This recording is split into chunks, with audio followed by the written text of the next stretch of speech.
साक्षरतेचा एक भाग आहे, तर त्या संदर्भानं एक मांडणी करणार आहे. दुसऱ्या टप्प्यामध्ये जे इतर आजार आहेत कॉमन, जसं आपल्याकडे कुष्ठरोग असेल किंवा पोलिओ व्हायरसचा असेल किंवा रॅबीज व्हायरसचा असेल, तर एकंदरीत या 3 आजार जे आपल्या रुटीनमध्ये आहेत आपल्या सर्वांना माहीत आहे.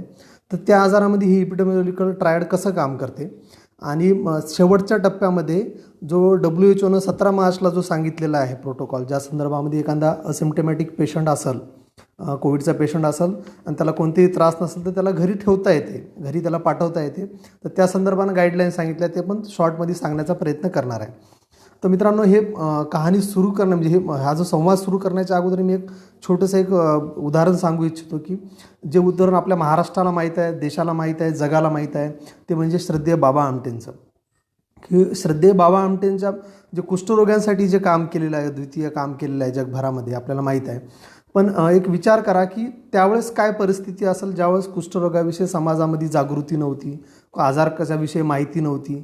तर त्या काळामध्ये त्यांनी काम सुरू केलं आणि त्यांचीसुद्धा घटना अशी होती की एका उकंड्यावर किंवा कचराकुंडीची तिथे एक त्यांना कुष्ठरोगी भेटला आणि तिथून त्यांच्या मनात परिवर्तन झालं आणि तिथून मग त्यांनी कामासाठी सुरुवात केली. आणि त्या काळात तर परिस्थिती अशी होती कुष्ठरोग्यांची, कुष्ठरोगी जर का दिसला तर एक कुठं त्याला घरातून हाकलून द्यायचं, कोणाच्या घरात सापडलं किंवा ठेचून मारण्यापर्यंत प्रकार व्हायचे. पण बाबा आमटे सरांनी जे काम केले त्या काळात, तर त्यांनी स्वतःच्या अंगात त्याची लस टोचून घेतली होती आणि त्याच्यावरचे एक्सपेरिमेंट केले होते. म्हणजे आपण समजू शकतो की आजच्या कोविडच्या परिस्थितीमध्ये ज्या कोविडच्या रुग्णाविषयी जी आपल्याला माहिती पसरत आहे किंवा माहिती आपला एक देशभावना तयार होत आहे, तर हे चुकीचा प्रसार होत आहे. आणि हा जो संवाद आपल्यासोबत आहे त्याचा हा छोटासा एक भाग आहे सांगणं स्टोरी, की आजाराविषयी जर का व्यवस्थित माहिती नसेल तर तो आजार जास्त पद्धतीनं फोपवला जाऊ शकतो आहे आणि त्या संदर्भात मी माहिती सांगतो आहे. एक सुरुवातीला आपल्याला माहिती देतो आहे की पहिल्या टप्प्यामध्ये की एपिडेमिओलॉजिकल ट्रायड म्हणजे काय, म्हणजे कोणतेही इन्फेक्शियस डिसीज ज्यावेळेस होते तर त्यावेळेस एपिडेमिओलॉजिकल ट्रायड हा जो कन्सेप्ट आहे हा लागू होतो त्याच्यामध्ये. आणि एकंदरीत त्याच्यामध्ये काय आहे, आता ट्रायडहून शब्द लक्षात आला आहे की त्याच्यात 3 घटक महत्त्वाचे आहेत. आणि एपिडेमिओलॉजिकल म्हणजे जो आजाराच्या संदर्भात इपिडेमिक्स त्याला म्हणतो आहे आम्ही, तर त्या संदर्भात तो आहे. आणि याच्यामध्ये 3 फॅक्टर आहेत, एक तर एजंट, नंबर 2ला इन्व्हायरमेंट आणि नंबर 3ला होस्ट. तर या 3 घटक ज्यावेळेस एकत्र येते तर त्यावेळेस कोणता आजार, इन्फेक्शियस आजार तयार होतो आणि त्याच्यानुसार एजंट, इन्व्हायरमेंट आणि होस्ट यानुसार त्या आजारावर आपल्याला त्याची ट्रीटमेंट घ्यावी लागते.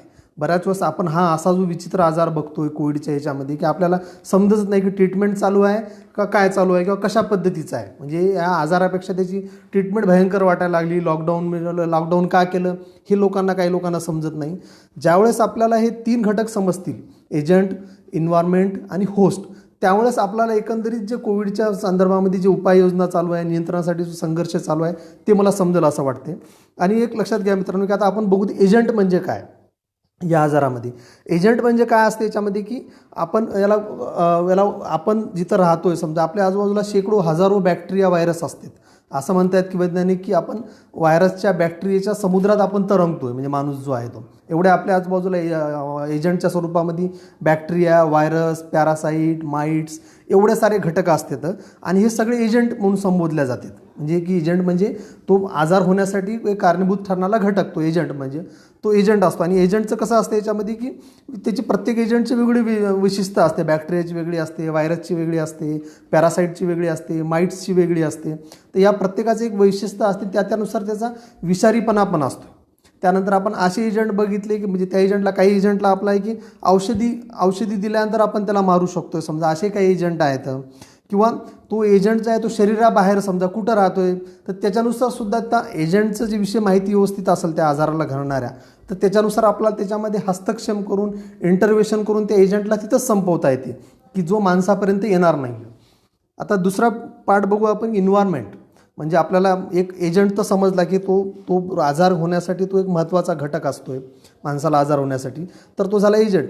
आता इन्व्हायरमेंट म्हणजे काय की इन्व्हायरमेंट म्हणजे हे तसंच असतं, फिजिकल, भौतिक असू शकते, केमिकल असू शकते, बायोलॉजिकल असू शकते. हे कोणतं पण वातावरण, जे वातावरण आपल्या आजूबाजूला बघतोय आपण ते सगळं त्याच्यामध्ये वातावरणामध्ये इन्व्हायरमेंटमध्ये येऊ शकते. आणि हे त्यांच्या बाजूनं, इन्व्हायरमेंट म्हणजे आपलं पर्यावरण नाही आहे, इन्व्हायरमेंट हा मी बॅक्टेरिया, व्हायरस, पॅरासाईट, माइट्स यांच्या दृष्टिकोनानं बोलतो आहे की जे आपल्याला जीवित म्हणजे माणसाला आजार होण्यासाठी कारणीभूत राहू शकते. तर तो इन्व्हायरमेंट आहे. आणि तो पुन्हा इन्व्हायरमेंट कशा पद्धतीचा आहे, जसं मी तुम्हाला सांगितलं की बऱ्याच वेळा केमिकल्स पद्धतीने असते त्याच्यामध्ये, ते केमिकल स्ट्रक्चर वेगळं असते त्याच्यामध्ये, किंवा बायोलॉजिकल स्ट्रक्चरमध्ये सुद्धा इन्व्हायरमेंट राहू शकते. जसं की आपण याचा व्हायरस बघतोय, समजा आपण HIV व्हायरस. HIV व्हायरस कुठं असतोय, समजा तो रक्तामध्ये असतो, नाही तर सिक्रिशन्स म्हणजे सलायवा किंवा बाकीचे जे सिक्रिशन्स आहेत तिथं असतोय तो. म्हणजे तो HIV व्हायरस जर का बाहेर जाऊन जर का तुम्ही सरफेसवर टाकला समजा एखाद्याचा व्हायरस, आणि तो लगेच मरून जातो, कारण तो बाहेर टिकू शकत नाही. म्हणजे हे इन्व्हायरमेंट त्या प्रत्येक म्हणजे जे आपण बघतोय बॅक्टेरिया, व्हायरस, पॅरासाईट, माइट्स या सर्वांसाठी ही इन्व्हायरमेंट वेगवेगळं असते की त्या इन्व्हायरमेंटमध्ये एक तर ते जगतील किंवा मरतील. पण बहुतांश व्हायरस, बॅक्टेरिया हे बाहेर पडल्यानंतर लगेच मरतात समजा त्याच्यामध्ये खूप साऱ्या याच्यामध्ये. आणि तो जो व्हायरस असतो, तो इन्व्हायरमेंट जो आहे तो वातावरण त्यांना कसं पोषक आहे, म्हणजे बॅक्टेरिया, व्हायरस, त्यानुसार त्या आजाराची तीव्रता आणि एकंदरीत आजार होण्याचं कारणीभूत असते. आणि त्याचबरोबर आता की डेन्सिटीसुद्धा एक त्याच्यामधला एक मॅटर करतो आहे की जर का खूप जास्त लोक एका जागी असतील समजा, तर ते सुद्धा इन्व्हायरमेंटमध्येच म्हणजे डेमोग्राफी ज्याला म्हणतोय आपण, ते सुद्धा ते इन्व्हायरमेंटमध्येच येतं आहे त्याच्यामध्ये. त्यानंतर सामाजिक स्तरामध्ये कुठं आहे, समजा कोणते स्तर आहेत. तर जसं आपण आता US मधलं बघतोय की तिथं जो कोविड मोठ्या प्रमाणावर झालेला आहे तो गरीब लोकांना जास्त झालेला आहे ॲज कम्पेअर्ड टू श्रीमंतापेक्षा. तर तो सुद्धा इन्व्हायरमेंटचा एक पार्ट आहे त्याच्यामुळे. आणि या इन्व्हायरमेंट ज्या बॅक्टेरिया, व्हायरसेससाठी इन्व्हायरमेंट असते त्यानुसार आपल्याला त्याच्यामध्ये हस्तक्षेप करून तो आजार त्या इन्व्हायरमेंटमध्येच जर का आपल्याला समजलं आहे की अशा, जसं एक उदाहरण सांगतो की आपल्या मच्छरमुळं आपला मलेरिया होतो किंवा डेंग्यू होतो असं समजलं आपल्याला, तर आपण तिथंच त्याला मारतो मच्छरला आपण आतमध्ये येऊ देत नाही, मच्छरमध्ये आत येऊ देत नाही. याचा अर्थ काय की इन्व्हायरमेंट त्याला आपण मॉस्किटो कॉईल लावल्या तर आपण त्याला इन्व्हायरमेंट क्रिएटच करत नाही की तिथं मच्छर जगू शकतील. त्यामुळं अशा पद्धतीनं सुद्धा की आपण इन्व्हायरमेंट जर का त्या बॅक्टेरियाला, व्हायरसला जर का पोषक ठेवलं नाही तर व्हायरस तिथंच मरू शकतो तर तो इन्व्हायरमेंटचा फॅक्टर झाला आहे. तर हे सगळं ज्या पद्धतीचं इन्व्हायरमेंट त्याला पोषक असेल त्यानुसार आपण जर का त्याच्यावर हल्ला केला किंवा त्याच्यासोबत केलं तर तो आजार तिथंच थांबतो. आणि याच्यानंतर म्हणजे हे दोन गोष्टी समजल्या तुम्हाला, एजंट म्हणजे काय असतो, बॅक्टेरिया, व्हायरस, पॅरासाईट, माइट्स हे सगळे एजंट आहेत. त्यानंतर त्यांच्यानुसार त्यांचं इन्व्हायरमेंटसुद्धा आहे की कशा पद्धतीने इन्व्हायरमेंट राहते त्याच्यामध्ये, तर ते बघितलं आपण. आणि आता सर्वात शेवटचा पार्ट म्हणजे होस्ट म्हणजे आपण, म्हणजे माणूस ज्याला आपण म्हणजे ग्राहता किंवा रिसिव्हर जसं म्हणतोय आपण त्यांना की होस्ट. आणि हे होस्ट कसं आहे की आता आपण सध्या हा कोविड जो आहे झोनोटिक डिसऑर्डर आहे, म्हणजे प्राण्यामुळे झालेला आपल्याला आजार आहे असं सांगितलं जाते. आणि होस्ट म्हणजे आपण, माणूस कसा आहे, पण माणूस म्हणल्यावर फक्त माणूस नाही आहे, त्याच्यामध्ये सुद्धा खूप फरक आहे. लहान बाळ आहे का, त्यानंतर बालक आहे का, त्यानंतर तो मध्यम वयाचा आहे का, तो वृद्ध आहे का, त्याबरोबर त्याला दुसऱ्या कोणत्या कोमॉर्बिडिटीज आहेत का, डायबिटीज, हायपरटेन्शन असे कोणते आजार आहेत का. तर हे सगळं सुद्धा त्याच्यावर अवलंबून आहे, किंवा त्याची प्रकृती कसं आहे, शरीर कसं आहे, तर हे सगळं होस्टवर अवलंबून आहे. आणि त्यामुळं सुद्धा आपण म्हणतो की होस्टनुसार त्याच्यावर आजाराचा अटॅक होतो कोणत्या पण.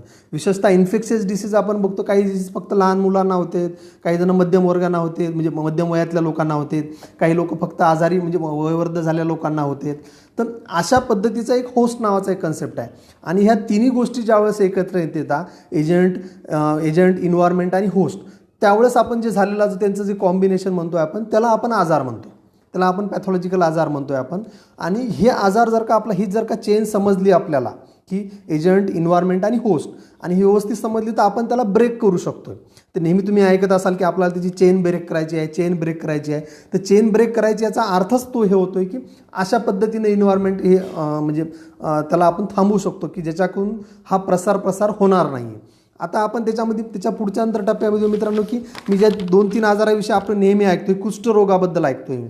कुष्ठरोग हा बॅक्टेरियल जरी आहे तर कुष्ठरोगचा प्रसार कसा होतो, आज आपल्याकडे कुष्ठरोग भेटत नाही किंवा भेटला तरी नव्यानं फार इनिशियल स्टेजला होतोय, की हा बॅक्टेरिया कुठं असतोय, हा ड्रॉपलेट इन्फेक्शन आहे. जसा हा आपला कोविड जसा ड्रॉपलेट इन्फेक्शन आहे, तसा कुष्ठरोगाच्या व्यक्तीच्या नाकातून किंवा तोंडातून जे थेंब बाहेर पडते तर त्या थेंबाच्या माध्यमातून तो बॅक्टेरिया बाहेर पडतो. आणि बाहेर पडल्यानंतर तो 36 तास जिवंत राहतो, तो जास्त काळ जिवंत राहत नाही.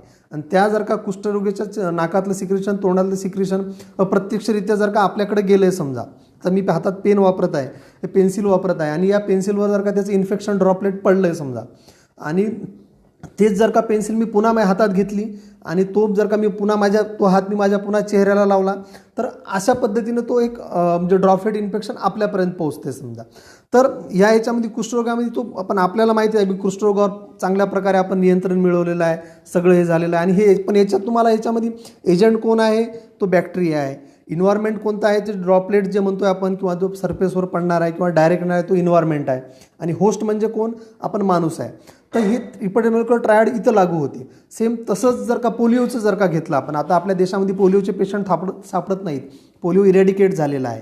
पोलिओ हा व्हायरस आहे आणि आपण काय करतो की त्या व्हायरसचा कुठं सापडतो व्हायरस, तो व्हायरस संडासमध्ये सापडतो. म्हणजे आपल्या शौचामध्ये त्याचा व्हायरस राहत होतो. म्हणजे ट्रान्समिशनचा वे जो आहे तो संडासमध्ये आहे, तो काय लाळीमध्ये सापडत नाही किंवा ड्रॉपलेटमध्ये सापडत नाही. तर तो इन्व्हायरमेंट त्याच्यासाठी संडास जे आपलं शौच जे आहे ही त्या व्हायरससाठी इन्व्हायरमेंट आहे. तर त्याने तो माणूस तो जर का दुसरीकडे प्रसार झाला तर होस्ट आहे. आणि त्यामुळे हे अशा पद्धतीचा आपण इन्व्हायरमेंट म्हणजे इपिडेमियोलॉजिकल ट्रायड हा पोलिओला लावू शकतोय. आणि आपण यशस्वीरित्या पोलिओ इरॅडिकेट केलेला आहे भारतातून. आणि कसं केलेलं आहे की आपण प्रत्येकाला आपण पोलिओचं व्हॅक्सिन देतो. आणि ते लाईव्ह म्हणजे आपण जे पोलिओचे जे किटाणू म्हणजे पोलिओचा जो ड्रॉप पाजतोय त्याच्यामध्ये पोलिओचेच विषाणू असतात, पोलिओचाच व्हायरस असतो. पण ते इम्युनिटी छोट्या प्रमाणात दिल्यामुळे ती इम्युनिटी तयार करतो आणि नंतर जरी त्याला पोलिओचा व्हायरस त्याच्या शरीरामध्ये आला तर त्याच्या विरुद्ध त्याला रेजिस्टन्स तयार होते. तर हे झालं पोलिओच्या संदर्भात इपिडेमियोलॉजिकल ट्रायड. सारखंच रॅबीजसारखं बघतोय. आता रॅबीज आजार हा खूप कॉमन आहे, आपल्याकडे माहिती आहे की कुत्रा चावला तर लगेच आपण इंजेक्शन घ्यायला सांगतो. तर इपिडेमियोलॉजिकल ट्रायड हे रॅबीजला सुद्धा लागू होते. याच्यामध्ये काय आहे की जो रॅबीज नावाचा व्हायरस आहे तो कुठं असतो, तो जो कुत्रा असेल, लांडगा असेल त्या प्राण्यांच्या लाळीमध्ये असतो. म्हणजे याच्यामध्ये एजंट काय झाला की तो रॅबीज व्हायरस झाला. इन्व्हायरमेंट काय झालं, त्याची जी लाळ जी आहे ती लाळ त्याची इन्व्हायरमेंट झाली. आणि तो जर का कुत्रा जर का माणसाला जर का चावला तर तो माणसाला होस्ट झाला. म्हणजे अशा पद्धतीनं 3 गोष्टीचं लागू होते आपल्याला. तर एकंदरीत मित्रांनो हे तुम्हाला समजलं असेल की एजंट, इन्व्हायरमेंट आणि होस्ट हे कशा आजारासाठी लागू पडतात. आणि आपण आत्तापर्यंत जेवढे आजार आपण इरॅडिकेट केलेले आहेत त्याच्यामध्ये ही जी चेन आहे ही चेन आपण ब्रेक केलेली आहे. आता आपण शेवटच्या टप्प्यामध्ये जाऊ की आपला जो मेन विषय आहे की कोविडच्या रुग्णाला जे असिम्प्टमॅटिक आहेत त्यांना स्वतःच्या घरी थांबवता येते का. जसं आत्ताच ICMRनं जसं सांगितलं की 60 to 80% पेशंट जे आहेत जे असिम्प्टमॅटिक आहेत, त्यांना कोणताही आजार नाही. आणि हा आजार ज्यावेळेस आपल्या म्हणजे आजार एवढं नाही. आणि एक विचार लक्षात घ्या मित्रांनो की याच्या अगोदरसुद्धा खूप मोठे पॅन्डेमिक आलेले आहेत, मोठमोठे आजार आलेले आहेत आणि कोणताही हस्तक्षेप न करता सुद्धा ते आजार वापस पण गेलेले आहेत. जे स्पॅनिश फ्लू असो. पण आपण आपला हा जो प्रयत्न चालू आहे सध्या याला रोखण्यासाठी कशासाठी चालू आहे की आपल्याला जीवितहानी खूप कमी करायची आहे. म्हणजे त्याच्यामध्ये जसं बऱ्याच जणांना प्रश्न हा पडतो की जर का त्यावेळेस असं कोणतं औषधी नव्हतं, ट्रीटमेंट नव्हतं, हॉस्पिटल नव्हतं, मग थांबले कसे.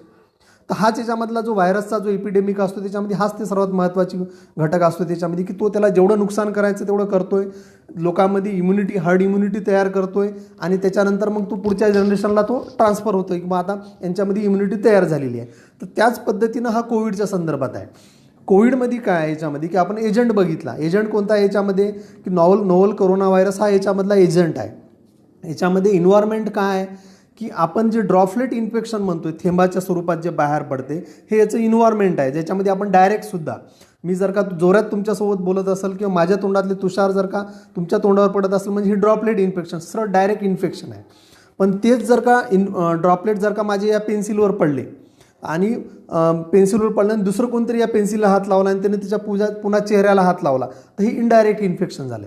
म्हणजे आज आपण मोठ्या प्रमाणात डिसइन्फेक्शन करतोय किंवा कुठं फवारणी करतोय, हे सगळं जे आहे ना की जर का इन्व्हायरमेंटमध्ये जर का कुठं व्हायरस शिल्लक असेल तर त्याला आपण मारण्याचा प्रयत्न करतोय. आणि कोविडच्या नोव्हेल कोरोनाच्या व्हायरसच्या बाबतीमध्ये 3 दिवस 4 दिवस वेगळ्या त्याच्या स्टडीज आहेत की एवढ्या दिवस शिल्लक राहू शकतोय.